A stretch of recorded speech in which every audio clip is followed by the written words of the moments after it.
You just got your asses whipped by a bunch of goddamn nerds. Nerds!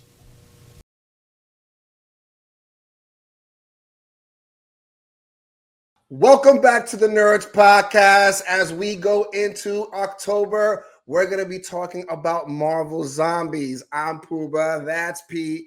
If you're liking our show, if you're liking the channel, if you're liking the content, don't forget to hit that subscribe button and smash that bell so you can get all of our latest videos. I want to get into this because this is maybe a little bit long-winded today, but I want to get into this Marvel Zombies and break down everything that I saw, that Pete saw, and all of the context behind it. Pete, I'm so enjoying Marvel Zombies. I know we're going into October, the witching month for the most part. Did you enjoy Marvel Zombies as a whole show in its entirety? Yeah, it was cool. I loved it. It was more than cool. Come on. The animation, the blood, the gore, the details. We're going to get into that right now. One of the things I really enjoyed about Marvel Zombies is that they brought back a lot of those actors. Elizabeth Olsen came back to voice Wanda Maximoff, Mother. That was very cool to hear them. Very nostalgic. Did you enjoy hearing those actors playing their own roles in this show? Yeah, well, I mean, I don't mean to be like, I just don't, and I'm not saying I didn't like it. I did like it. Me saying it was cool, it was cool, yeah. But I always liked the fact that they moved towards wanting to have the same actors who played the actual live action version do the animated the voiceovers for the animation. I love that. James Gunn has even said that when he started his DC universe, he wanted to do the same. So love that part. That's always been cool to me. What sucks is the ones who don't end up doing it. I guess they're too big to do voiceovers. I don't know what the case is for that. Maybe they're too expensive. Wasn't written in the contract. I don't know. But that's when it kind of when there's that disconnect there. It kind of wonders like, okay, how come we couldn't get these guys to do their role for it? And we've spoken about animation style before in earlier episodes. That's something that is always going to drag me in. And just as an example, the DC Crisis 3-part event that they had, the animation to me was a little flat. The animation here is phenomenal. Just you can see the detail here in the animation, and it's the same animation and style as What If. The What If series that Disney had, to me, it's good. It's very good at animation, and those are all things and the story was pretty good as well. Yeah, not gonna lie, the storyline was great, but this was rated TVMA, very different for a Marvel series in its entirety. And we start off with the Marvel animation logo, completely splattered with blood, which I absolutely love. The intro with the Marvel Zombies, the sound, it kind of going into your screen, super creepy. I hope that Universal takes this somehow, puts it into a Halloween Horror Nights, because they have Marvel already in their parks. But I know it's going to take a whole lot of red tape to have that particularly happen, having Disney and Universal trying to make that happen. But as we all know, Marvel Zombies was originally created by the creator of The Walking Dead, Robert Kirkman. So very cool. And this is actually a spin-off of the What If 2021 series, which of course follows a different storyline from the comic book, where most of the Avengers fall as well. But, we never did find out what transpired from that first What If series. We kind of got this all cleared up in a sense. Did it do that for you? Did you feel like this was a continuation from that 2021 What If? I do. I definitely do feel like it was a continuation. Again, they kept the animation style.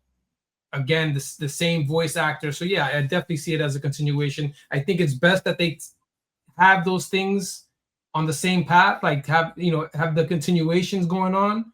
So even though What If wasn't well received, they piggybacked off that and said, you know what, let's do this. We were going to do Marvel Zombies anyway. So I definitely think it was a continuation. And smart move by them, I think, by separating this completely from the What If series. But we start off, Hawkeye, Kate Bishop version, Riri Williams, Kamala Khan. And the Mark 85 armor worn by Tony Stark with a teddy bear on its head. And again, all of this is off of the What If season 1.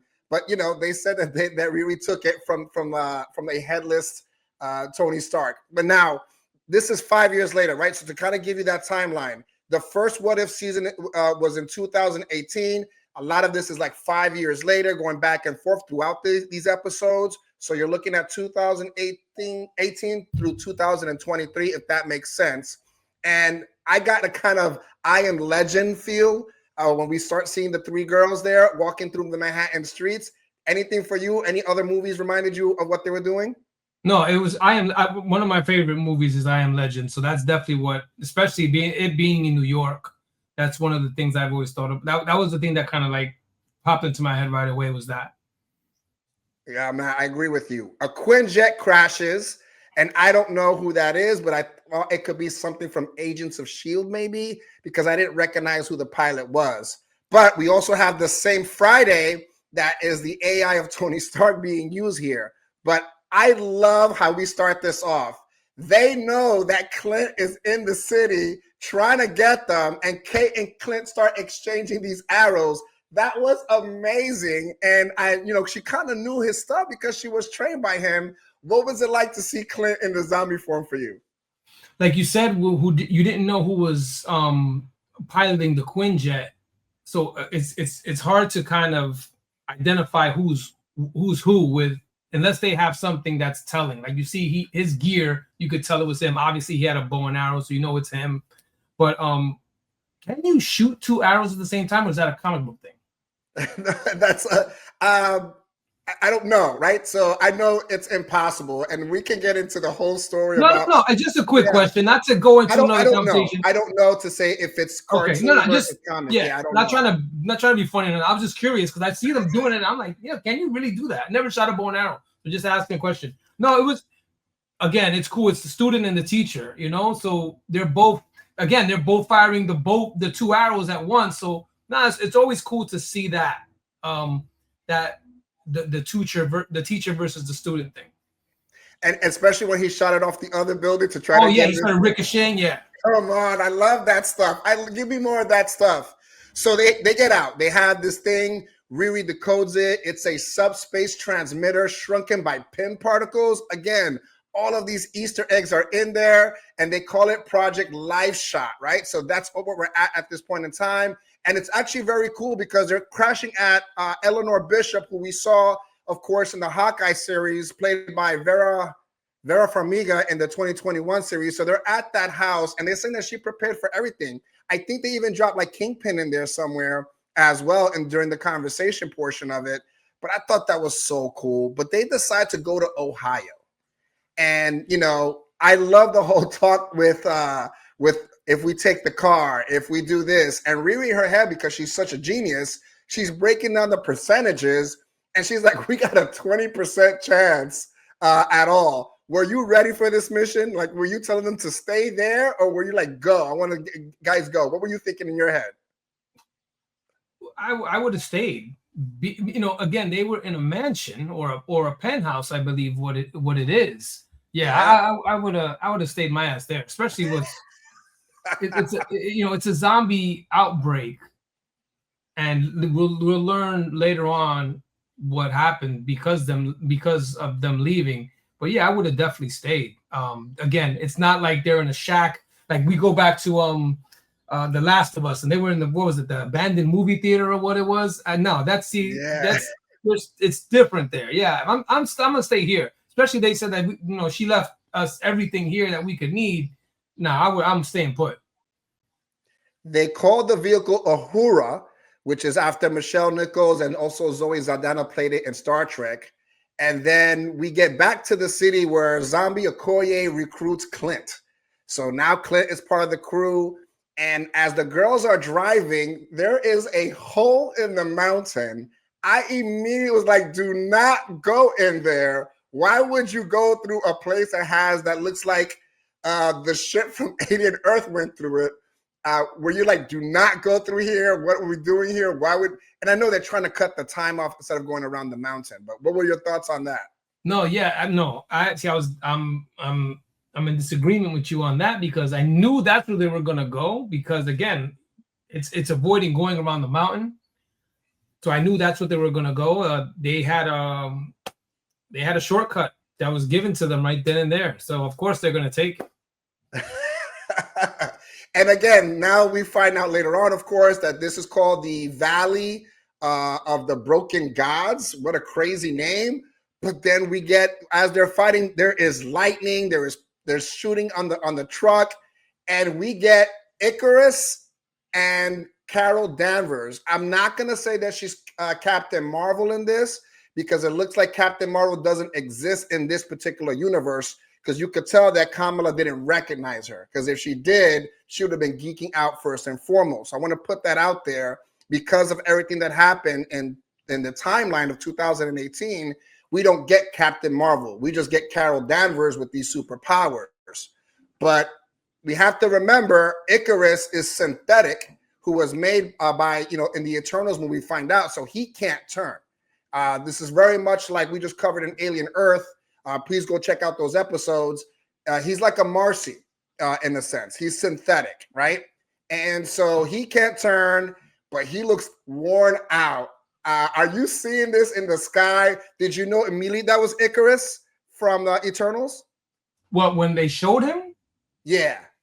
Well, when they showed him, yes, I said, okay, that's Ikaris. And one thing that about Marvel Zombies, they're using the entire Marvel universe. Again, who would have thought we would have saw Ikaris again? Again, that movie was I think it was 2018, I believe, but we have heard nothing as far as anything else with the Eternals. The only other nod we got to that movie was in Captain America,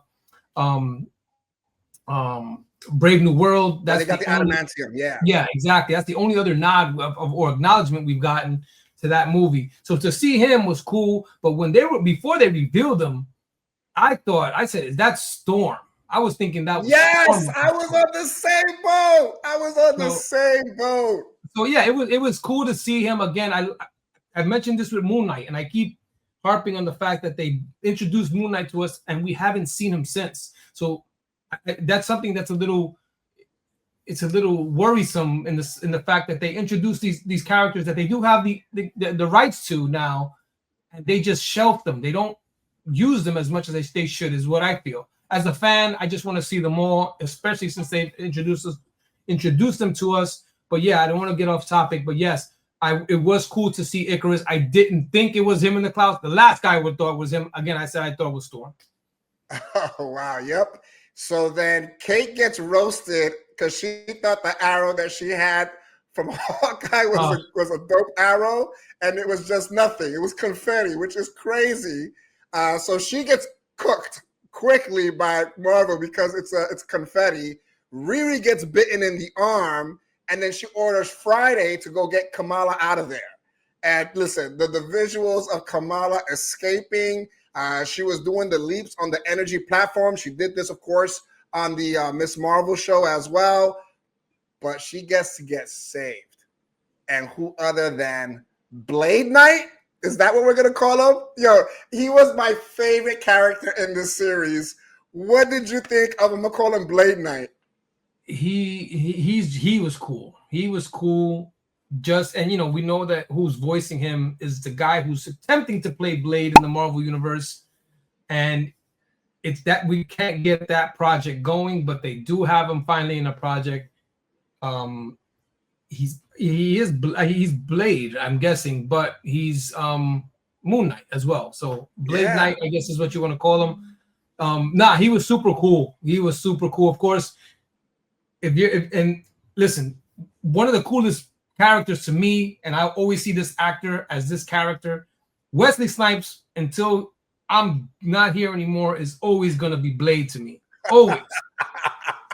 That first movie, if you haven't seen it, you should really check it out. It is probably the first comic book movie of a non-A-lister, because we've had Batman movies before Blade, we've had Superman movies before Blade, but Blade was Spider-Man, the animated series, is when he was first kind of introduced, I believe. I remember that. Other than the comics, and he's just cool as hell in that movie.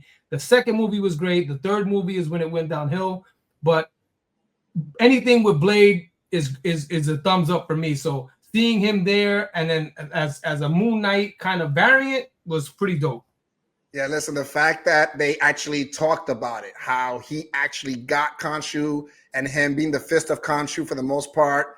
I love the quick story that by the gas station was enough to tell me enough exactly what happened to Mark Spector, gone in the zombie plague, and he took on Khonshu.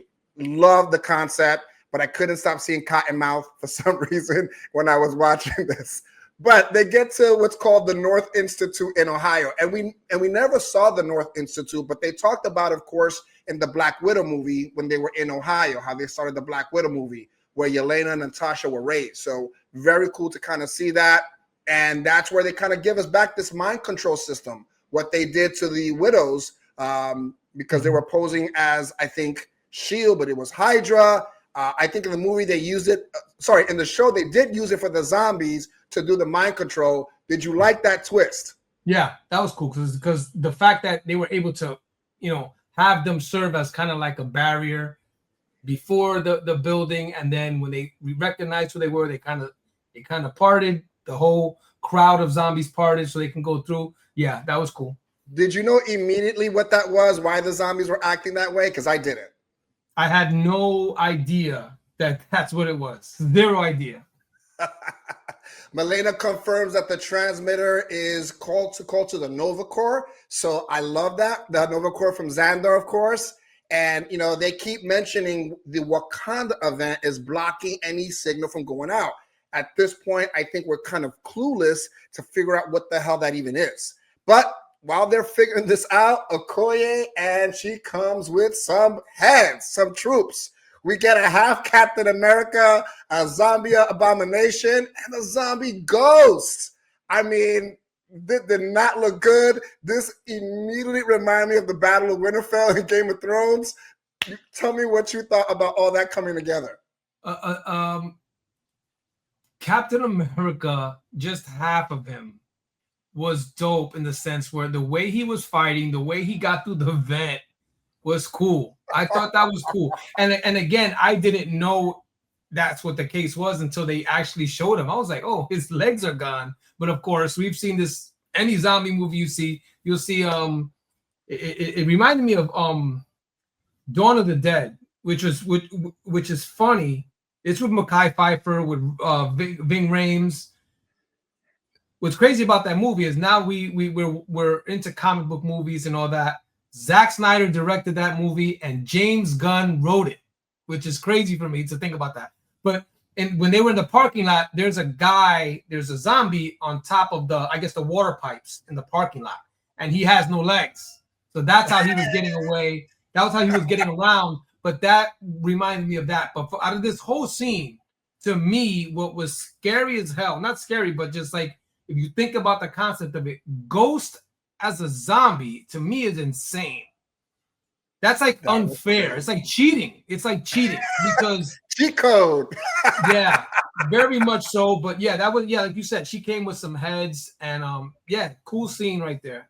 Definitely. Listen, my favorite was Alexei. He's going in on this speech. Kamala's going in like, yeah. They're rounding everybody up. It was awesome. And then he's looking, he hears Cap, and he thinks he's in the vents, and Cap was below him.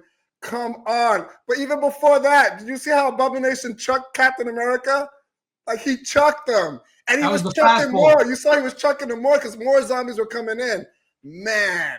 Come on. And then, when he did that whole thing on the shield and he was spinning on the shield, come on. Like, it doesn't get better than that, man. It's something I've never seen before. I loved every minute of it. What did you think about Alexei's finish move on Captain America? And when it's a zombie apocalypse, and again, like I just said, we've seen a whole bunch of TV shows, movies about this stuff, video games we've played. Do what you got to do to kill him. And that's what he did. Listen, Alexei always wanted that battle against Cap. Always wanted that. He always wanted that smoke. But listen, I can't lie to you. Zombie Ghost taking out the widows. I am not going to lie to you. You're absolutely right. That was It's not fun fair. to see. Fun to see because she's not just taking out some regular people. Yeah. She's taking out widows. Okay. There for a moment, they're escaping from Ohio, the compound. Melina, I thought was going to sacrifice herself completely, but then she talks about science versus magic. And I know Thor does this in the Marvel MCU in general. There's always this debate of, again, science versus magic. We played a little bit that with, of course, in the Ironheart series a little bit as well. But the tablet, the zombies, Okoye finishing her. Did you think that she was going to survive that when she froze all the zombies? No, I didn't think, oh, is she going to make it? Just pretty much just watching the story unfold. And that was part of it. Yeah, she did get through and she got her. Listen, so that ends episode 1, guys, and that's just episode 1. Episode 2 kind of takes us to kind of an outbreak day. This is definitely World War Z all over again as they're running. It's nonstop, and we got Shang-Chi and Katie Chen running through the streets. They're in their Fairmont Hotel uniforms where they worked at, and we saw in Shang-Chi, and we get a giant seagull, a giant roaches. The Pym Lab went ham because remember, Pym Lab is in San Francisco. The Pym particles are everywhere. Things are going crazy. I had to kind of watch it a second time to understand why these normal people were huge. Did you immediately get it where Pym particles were everywhere? Well, I just assumed it has to do with Pym particles, Ant-Man, or whichever Hank Pym or Scott Lang, whichever one it was. I assumed that, of course, these giant zombies were because of Pym particles. I just assumed that's what it was. Yeah, no, it kind of got to me on the second watch when watching this. But there's a big guy. He's confused why he's so big. I love that portion of it. And then another giant zombie comes and bites him right afterwards. Yeah. That was a crazy scene. But we get the crime organization of the 10 Rings. Their choppers, their guns look amazing in this animation. And Shang-Chi's dad, Wen-Wu, shows up. Man, when Shang-Chi gets bitten and the sacrifice his dad makes, giving up the rings, Pete, how cool was that? Like, how cool was that to save his son? To stop the spread, like by attaching to his arm, because that's where he got bit. So the ring stopping the spread was cool. But like you said, this is mature audience. It was rated mature. There's a lot of blood. There's a lot of gore, and there's people dying. There's a lot of people dying, and that's what happened. His dad did the ultimate sacrifice, not just giving up the rings, but him getting kind of swarmed by the zombies while they were able to escape. No, it was crazy to see. I like I said, I'm trying to consume all of this happening at the same time. I was super excited, but then they make a jump 5 years later, and we get another movie. We go from World War Z to Mad Max. And they're listening to Journey, and I love that song. I really like the song Lights. The song Lights that was playing, and they're getting pirated by some Skrulls. Like, they're throwing everything at us. The car chase, the fight scene, amazing with the rings, the way they were playing with the rings. Did you enjoy that? Of course. The funny part is, I'm forgetting his name, but the cop. Park is his last name. Park is his last name. Yeah. So he's sitting with the assassin in the same truck, and there's a Skrull on the bike, and he just goes like this without looking and nabs him with one of his knives. That was a cool scene for me. Death Dealer. Yes, Death Dealer. Just without even looking out the window, boom, nails the Skrull on the bike during that whole Mad Max chase scene with the Skrulls. No, shout out to Death Dealer. He was dope. He was a dope. He looked amazing. Great costume for Halloween. Okay, they get to New Orleans, the checkpoint, and I like Katie's point when she was trying to get in. She goes, "When was the last time you had a hamburger?" Like, shut up, let us in here. But now we get all the characters, right? From episode 1, this episode, and they're going to the city on the sea, which was the raft. What a dope concept. Come on, P. You know you were geeking out on that. Yeah, it was. Tell me about what you thought about the raft being the city on the sea. Again, the fact that they're using the entire Marvel universe. Like if they're using something like the raft, which is a prison for supervillains, which is cool, being that they're in an apocalypse, and this has to be, we kind of got to use it to house people now. It's not a prison anymore. So that was cool. That was cool. It was cool to see that show up, like it is any other character to see show up, like Shang-Chi, seeing him, and then like we just spoke about the bigger zombies. Of course they're affected by pin particles. A giant zombie biting a giant civilian. All this is cool. I love the fact that they're using everything. No, yeah, I think we've said it based on this show. Like if you make the character and you put it out there, use them, and they work. And we get John Walker. That's what I was going to get into next. Thank you for that, Pete. John Walker is Zemo's lackey. I didn't get that portion, but we would have been in. He would have been arrested in Civil War. Zemo would have been arrested in Civil War at this point, so he would have been in the raft already before the plague even hit. Like if we're looking at a timeline portion of it, so Zemo shows up and he's now the head of this raft, not the true Baron at this point, and they get in. They're feeding these heroes, right? In that sense, of that nature. We're talking about Alexei is eating out his storm. He's stacking up his plate and eating like there's no tomorrow. And they're heading to New Asgard, which is, again, all the things that we know about Marvel. Now, historically, zombies and World War Z, and The Walking Dead, we're okay with the ocean. Like the ocean was a safe place. Yeah, not in Marvel Zombies. They turned this completely on its head. And the people from, I'm going to say this, Telecon, I'm probably going to say this wrong. Now they're a threat. And, Marvel did this kind of smart, right? Because if you think about it, if they left from, let's say, New York City, they probably wouldn't mess with the people from Atlantis. But the fact that they left near Mexico out of New Orleans, they're crossing over borderland where Namor is going to be. And, man, when I tell you that when Okoye was at the port, and she goes, they think they're safe. Now, I got to ask you this, Pete. What did you think about Zombie Namor? Namor. He's one of the characters I had wanted to see even before he showed up in Wakanda Forever. I was waiting for that. And, I thought he was cool. The way he moved in the movie, attacking the Wakandans in the air was phenomenal. I was a little worried about how he looked with the earrings and the thing in his nose, but that grew on me. Seeing him as a zombie was crazy. I love that what you just said.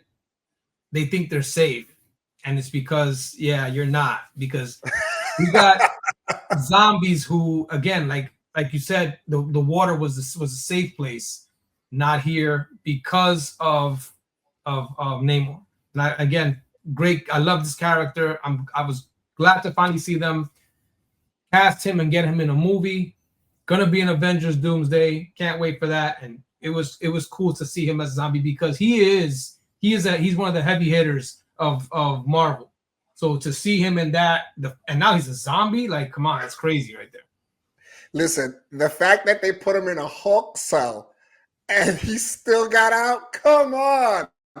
Even the scene where Kamala put her, her light shell, and the whole group is there, and he's flapping his wings on his ankles while he's pushing them. Like, they show all that detail. And then Shang-Chi is also using the rings at the same time as well. Man, when you talk about a heavy hitter, so much that it pops the door open, and Namor rips John Walker like it was paper, bro. Like nothing. Listen, Kamala, the way she killed Namor. Let's talk about that real quickly. He goes to bite her hand. She covers her hand, and she makes kind of like a mace out of it and explodes his head right through his mouth. Oh, Like the details, the gore, I loved every second of it. And of course, unfortunately, we get a sacrifice at the end of this episode. Yelena goes to get the pods open, sacrifices herself. Man, I was feeling for Alexei. I was feeling for Alexei. The Red Garden was not happy at this point. Did you have any heartfelt for that him at all? Yeah, just because of the episode, the scene we got in Thunderbolts when she kind of opened up to him about him not being there for her. So yeah, I definitely, I felt that right there. Man, episode 3, we start, of course, we now go to prologue, and we get, again, like I said, this is a spinoff of that 2021 What If series. And we kind of now find out what this whole Wakanda issue is, what happened. And did you catch when they were flying to Wakanda, the Watcher? Did you see him in the sky? I didn't see him. Yeah, rewatch that, folks. When you see them actually flying into Wakanda, their Watcher is actually there. Now, the battle against Thanos. I would love to see this in real life. I know they can't do that, but come on. T'Challa on one leg doing his thing? What did you think about Thanos, his powers? When he started recognizing the fact that he had these things, I was scared for them. What did you think about Thanos? They did mention that they're like, yo, he's learning. He's not, because he's a zombie now. Obviously, they don't have the same capacity. They're not using their brain in the same capacity that they were if they're not. But they said he's learning what he has and how to use it. And you notice, am I mistaken here? T'Challa didn't speak, right? No, he didn't. But So Spider-Man said that he heard him, and without saying anything, he felt it. Yeah, or something like that. I saw that as maybe just a little bit of a tribute to Chadwick Boseman, because they didn't have anybody else voice of T'Challa, and then of course he sacrificed himself to kill Thanos, and a lot of death here, a lot of people being casualties of the whole outbreak. But cool. Listen, Thanos, when the MCU made Thanos awesome, because there's always, I always go back to this clip. There's a cartoon a panel. Thanos in the old days, he was arrested by the cops. And, obviously in the MCU, you don't see him, like that. He's some whole other power in the MCU. But yeah, early comic books, he was arrested by the cops. So after the movies, they've made him a badass. He is a badass, and to see him in What If, and to see him here, it's always cool to see him, especially when he's got the Infinity Stones. But cool scene, Black Panther, Thanos, dope. True Titan in every sense or form. But Thor and Rocket and Groot come down identical to the Infinity War movie. So, they're kind of sticking with some of the things that happen identically the same way with Stormbreaker. They come down, but of course, Thor makes the same mistake. He didn't go for the head. Groot and Rocket get vaporized by the Power Stone, and Spider-Man tosses the Mind Stone to T'Challa, of course. Thanos gets it at that point because he actually used, I forget which stone that does the traveling, the Space Stone, I think it is. He travels the Space Stone to him, puts it in. T'Challa has no other choice. Sacrifices himself. And I love what you said. Didn't think about that. They did not do a voiceover for him because of shout out. We want anybody else to be T'Challa but Chadwick Boseman. So I love that. But then, of course, we get now transported to the Kamar Taj. I hope, again, I'm saying these right. Since Doctor Strange and Wong are both dead in this zombie universe, we get Rentra, the Green Minotaur, I think it's Sarah, and the London Master, which was the sword guy. I thought he was dope in that final battle as well. But we learned that the Red Queen is on her way to Paris. And then we get back, of course, the escape pod raft landed at New Asgard. So we have now, our heroes are now in New Asgard. They get to door and we get Valkyrie. And she's like, no, only gods are allowed here. And we get the first visions of Khonshu. I love this. And it's the same guy that voiced Khonshu in Moon Knight. Awesome. So again, they're using these voice actors who they've had acting already. Did you think that was fire? Definitely. I love the fact that that's what got them in, because she wasn't letting them in, and he had to pull that card, and that's what got them in. Listen, I think Blade has kind of a pre-telling thing for him. I think it was in the movies as well, where he had a gift where he can kind of tell predictive future, in a sense, insight. Because before they even walk in, what does he say? He says, "Don't touch anything at all." So he's saying that before they walk in. They show an Odin statue as they get in. These Asgardians are acting like Asgardians. They're drinking, they're eating, they're fighting. Thor sitting down, scarred up. Of course, that's from the Wakandan incident when Thanos kind of blasted him. And Zemo hears when Valkyrie says the Queen of Sokovia. And Baron's like, Sokovia's never had a queen. Did you know who it was already? No. So yeah, I was the same way. Yeah. What are you talking about? You know what I mean? I didn't know. I didn't figure it out. I'll put it that way. But and looking at it in hindsight now, remember, she was in Sokovia. She was raised in Sokovia. So she put herself, I guess, as the Queen of Sokovia and for the Ultron movie, which was Avengers. So again, just kind of reflecting everything that's happened already, they're using it. And did you think for a moment at all when Wanda came out and they show her, did she really cure herself with her powers? Did you believe it? No, I mean, I know she's one of the strongest characters in the MCU. So it wasn't like, I don't believe it, because it wasn't like it was the Punisher healed himself. It was, it's the, Wanda, she's the Scarlet Witch. Again, she was going to, off Thanos in Endgame until he said rain fire. And, he had to pull that card because he felt that you could see it in his face. Wanda's no joke. Wanda's no joke. So I did believe it, but I knew the story was going to take a different twist. I knew there was something going on. I knew that it wasn't just like, oh yeah, she's good, because I knew I had a feeling that she was not. So she's feeding them zombie parts, and she's hiding it using her witchcraft, of course. I mean, she turned the whole city, Westview, into her own view, so she can do that. Unfortunately, Alexei ate too many fingers. No, listen, we lose Zemo, we lose Alexei, we lose Death Dealer, and your guy Jimmy Woo. There he is, Jimmy Woo. But they escape in the Commodore, which I think was the Grandmaster ship in the yes, in the it looked familiar. Yes. So they escape, and Wanda stops them, pulls them back. Thor does his Ragnarok thing, comes down, and he looks at Kamala and says, "You're an Avenger now. Like, it's up to you at this point." And they get to space. The transmitter's good to go. But Pete, the Nova Corps is already there. The planet is under quarantine. What did you think about that? That was an insane twist, because again, the whole thing was, yeah, we got to get to space so we can call them because they can come and help us. And they were already there, but not to help, but to keep them in place. Because you're not getting to the other parts of the universe to infect everywhere else, which was cool. They must have seen this part of the story. They must have seen this on another planet, somehow or nature, to know to quarantine that, to make sure that doesn't happen at all. But they attack their ship. Kamala has to use her powers to kind of fireball them down.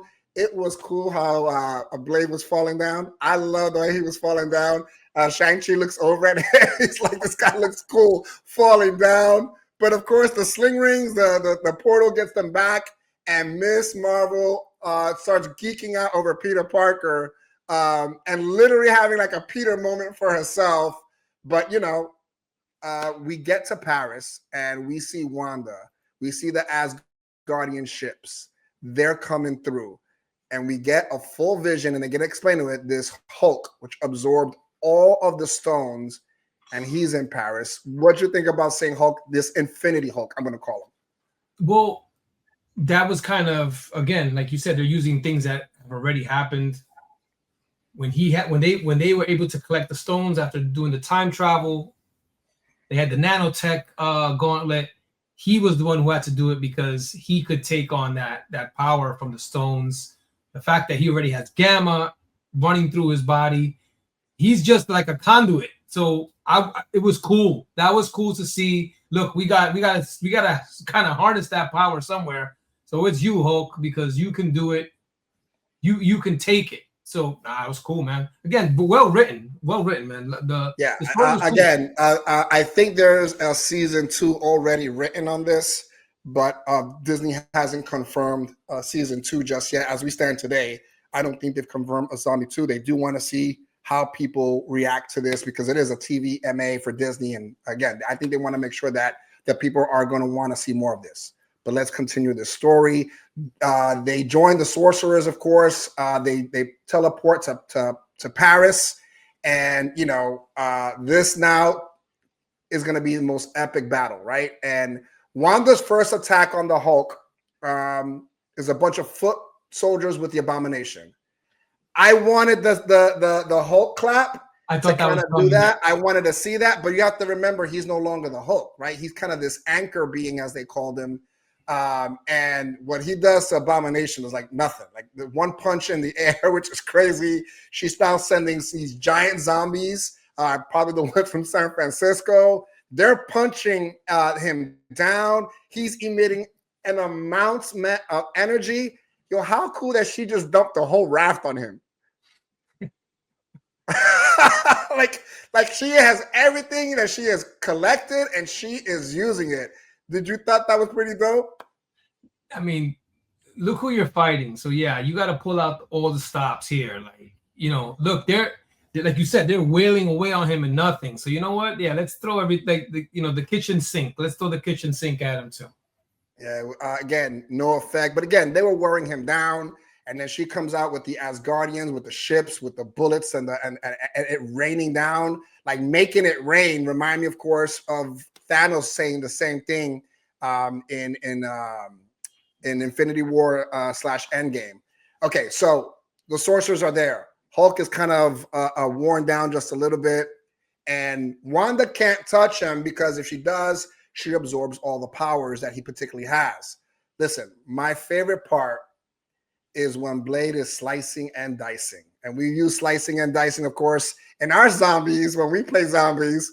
But did you notice when he moved the sword across his face, Khonshu showed? I mean, fire. Listen, artwork. I said it. Listen, I cannot stop. I will never stop saying how cool Blade is. Blade is cool as can be. He's cooler than a lot of. It's just, I don't know. That first movie just sticks right here, and Blade is to me is dope. Is dope. So look, that to me was just something else to add to the list of things that make him cool. He's just cool, man. Blade is a cool character. His real name is Eric Brooks in the comic book. So if you guys want to look that up, that's who he is. Okay, Spider-Man. Let's talk about this. I know we saw this in the trailer. Webbing the heads and then popping them off. Probably one of the coolest scenes in all of zombies. Yeah, this Marvel zombies, right? I'm gonna say this one because you're seeing the spines come out and everything. Yeah. Animation again. The animation was great, very detailed, and that part, like you just said, shows that as well. The fact that he's got a whole bunch of them webbed up. It's not like he can say, "I'm just gonna take their heads off." Whatever's gonna come out is gonna come out. Spines and everything. Again, we're dealing with a zombie apocalypse here. There's nothing clean about this. Everything's gonna be gory and messy and gross. So yeah, the grossest thing for me was Alexei finding out he was eating zombie parts the whole time. That was the grossest thing for me. Talk about gore. Rintrah the Minotaur is using his horns to spike the zombies. Then Sarah the sorcerer, she uses her rings when they're shooting into the rings and actually shoots on top of them. Again, super dope detail. Yeah. Clint throws he throws up Hank Pym and Janet out of his mouth. Remind me, of course, in the Civil War movie, how he shot Ant-Man off the arrow. So again, a lot of things. But listen, and another thing, the Scott, the bodiless Scott that's on the cape, he yells out, "On your left." I don't know if you caught that as well. The Cap and Captain caught that. You'll always catch that. On your left, you'll always catch that. London Master shoots out this blade blast that looks fire again. Did you see Hank Pym weaving the rings, the 10 rings, the way he was weaving them? Yes. Oh my God. Valkyrie gets pummeled by Janet Van Dyne, but then she gets underneath her skin and crawls up her arm and then pops her head. Like, come on. Pym then shrinks himself to get Spidey off, because when he was big, Spider-Man was like, don't punch yourself. Stop hitting yourself. Stop hitting yourself. Again, loved it all. But when he shrinks down, he gets head-butted and he's going across, and your guy Blade just cuts him in half. Man, the detail on this is crazy. Okay, so London Master, Sarah the Sword get electrified by now this zombie Thor that comes down. It does not look good. Everything is super bleak. Peter's going into a giant mouth. Valkyrie and Okoye going at it. Blade gets electrified by Thor as well. I'm like, no, not that guy. But then we get a rematch. Hulk versus Thor. The original Avengers movie. Again, it's just chaotic. You're trying to catch all the details, all the way the fighting styles. Absolute chaos. But then Infinite Hulk smashes Thor's head. And basically, Kamala can't take this anymore.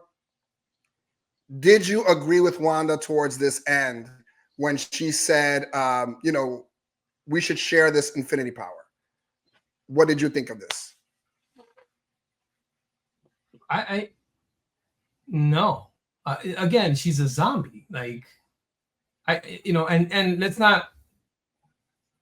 not forget who we're talking about. We're talking about Wanda, who is, we spoke about heavy hitters. She's absolutely one of those. And she's a zombie, so she's not in her right mind. So that's a no. It's a no. We're not sharing anything with you because you're not in the right frame of mind, obviously, because you're a zombie.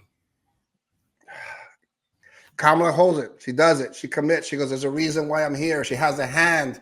She wakes up. She hears her mother's voice. Everything looks like it's back to normal for the most part. We get Riri and Kate picking her up for Boba. And one of the things that I noticed when she woke up, there was no Captain Marvel posters again. So I already know something's astray here. But they're having Boba. She looks across. She sees Kaman, who's, and again, one of those love interests in Miss Marvel series. But then she sees Riri screaming, Kamala, can you hear me? Kamala, I've hacked the signal. So now we know that Riri's not dead. She didn't die. She looks like Mega Man with the thing on her arm. So she must have done something there. Do you think that Riri made a deal with Mephisto to come back? That's a good theory there. I didn't think about that, but that sounds about right. Or Wanda could be kind of manipulating everything again. Look, she did it. She did it with the Asgardians. She did it in WandaVision. So it's not unlike her to do something like this. So she could definitely be playing mind games with Kamala or whatever she is. She definitely has a hand in what's going on, whether Kamala's in a reality or she's playing with her mind. She did it in Avengers Age of Ultron as well. She's got a knack for doing this, so she could be doing the same thing. Who knows? She likes to, screw around with people's minds, and I'm sure she's doing that in some way. Whether what is reality and what isn't, I have no idea. But that's a good take to say, oh, Mephisto, she may have made a deal with Mephisto. Maybe Mephisto is involved in this too. Who knows? But it definitely leads into a